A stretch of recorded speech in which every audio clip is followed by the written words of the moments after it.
So my name is AHMAD GHOSSEIN. Thanks for hosting me here, and I have to say also thanks for Shetil, because I didn't have an idea that he will also mention my project, so thanks. Actually, you talked even maybe better than me on analyzing this thing, and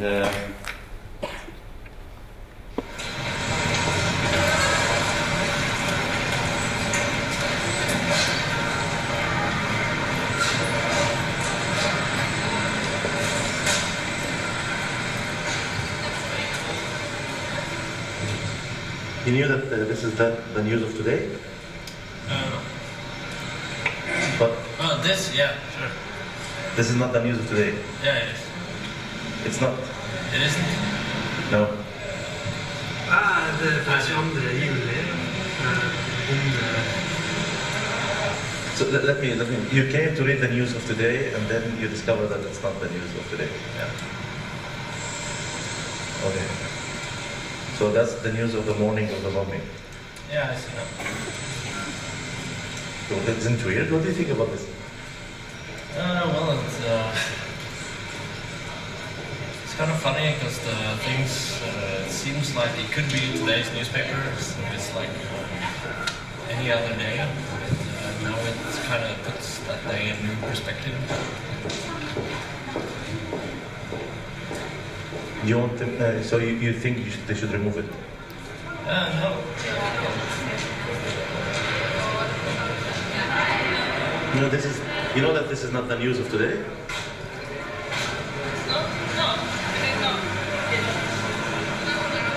What you was reading? And this is not from today.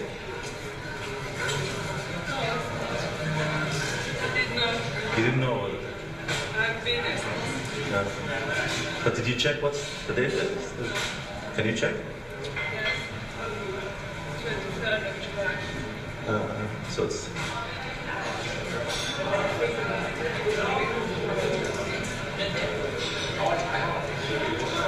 What do you think about this?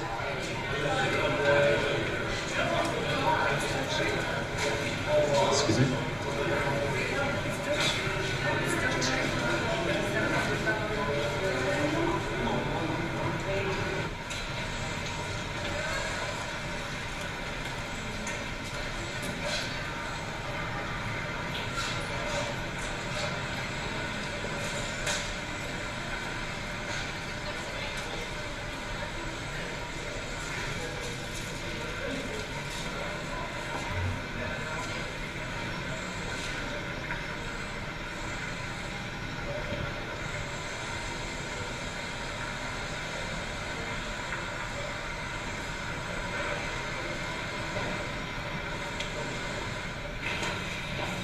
You know that this is not the news of today? Yes, it's news today. No, it's not. It's about football, it's about different things. Yeah, but it's not from today. You know that? Sorry? It's not from today. Yes, the news from today. No, if you check the date. No, it's okay. It's on the 22nd of July. It's the old newspaper. Yeah. And then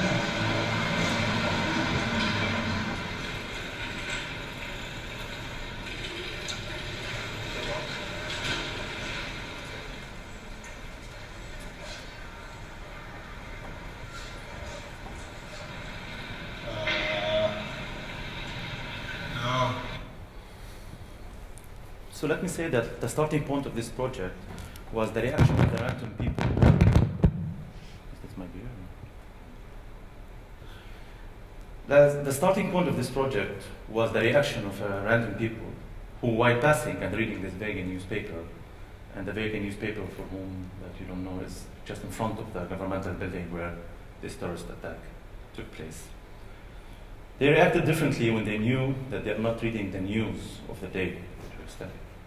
The news were about the day before the bombing. It's been frozen since the attack, or the news are the same to those of the day they were standing and reading it? Question. The panel been frozen, the news been frozen, and after a few months, the people want to read the normal news again. This gap in time the rupture in space and time was so interesting to me. Everything was clean. They cleaned up the area after the attack. The building, the governmental building, had been covered by a huge white sheet, and only this panel with the shattered glass is the only open wound that you can physically see on the area. As if the time gap destroyed one reality and another just started. In the beginning, I didn't want to touch the object.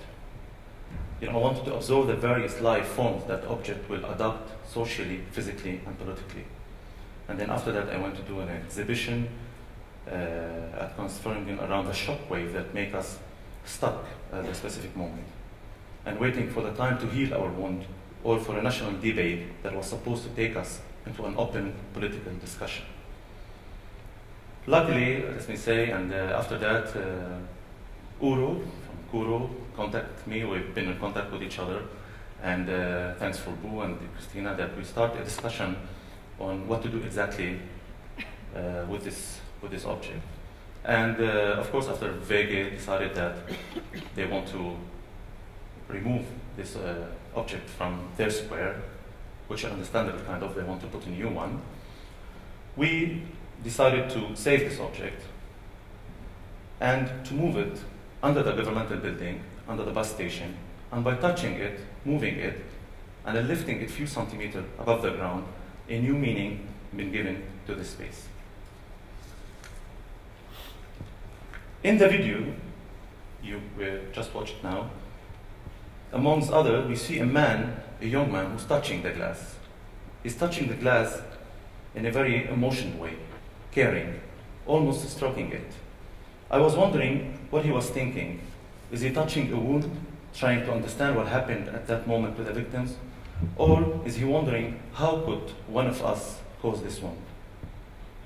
How one of us can make this damage?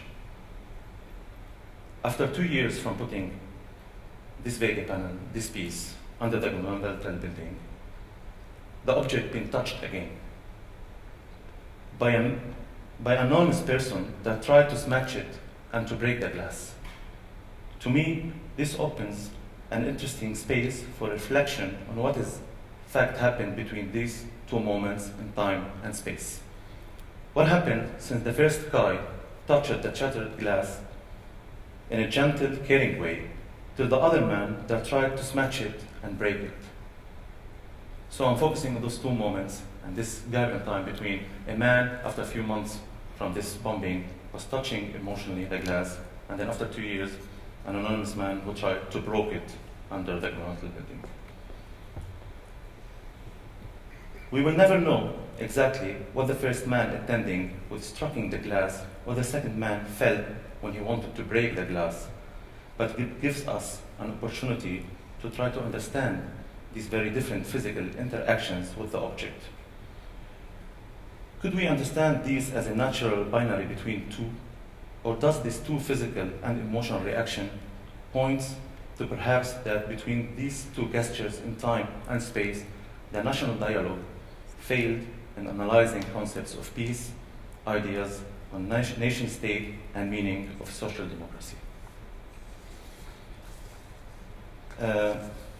Let me go back to another point also. Let's go back to the main actor of this event. What if he was a Muslim who did this terrorist massacre? This was a repetitive question anyway after the attack. What if he was a Muslim who came from outside the country, not born in it, and did this attack? I assume there was to be a relief feeling on a nation level. The enemy is clear here, and the nation been under attack from outside. The debate would be much easier, but nothing will change with respect to the immigration policy, especially after the Syrian war, and what we witness nowadays of keep hearing about the strict rules against the immigrants here in Norway. Knowing that the people who get scared the most, among others, minute after the bomb at that time were the Muslims. Norwegian Muslims who get scared from getting attacked by another angry Norwegian people.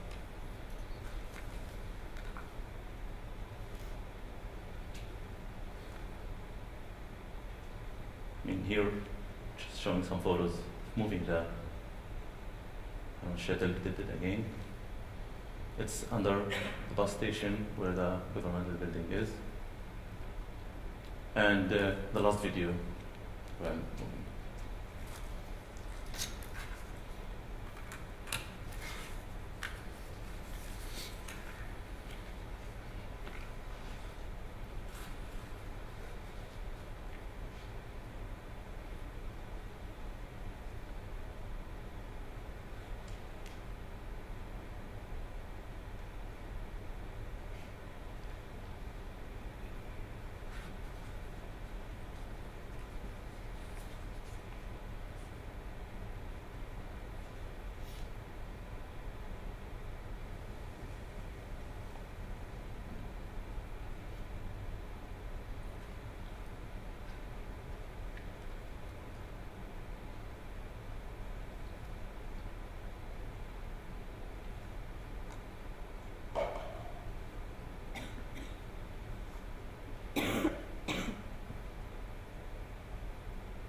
okay, since we are short of time, I was planning to read the, when we did this project, I asked, in collaboration with KORO, to make a publication, and we asked papers from Mr. Wittleson, that is between us, to give, because a lot of questions were raised around what we are doing exactly, and also Mr. Thompson, that is a social anthropology professor, and Walid Sadi, another theoretician, and we did this publication, and I would love to, since I have only 1 minute left, to read the last paragraph of the paper of Mr. Erickson. This panel is perhaps most precisely read as a monument to the element of chance that shapes our lives and to the fundamental unpredictability of existence. From one day to the next, we went from being annoyed at a terrible summer to wondering if democracy had any future at all. We had met absolute evil in a country that had no longer marketed itself as a gross exporter of goodness. And when this dust settled, we were left knowing that when we least expected, something similar could happen again. The Vega panel from July 22nd, 2011 says nothing about the unknown soldier, he who gave his life to protect the nation's border against foreign enemies. Instead, it tells the story of an inner enemy who broke our idyllic existence with the blood of others, the monster that could emerge at any time, anywhere. A monster that it is hard to talk about than both the unknown soldier and an external enemy, because we created ourselves. Thank you.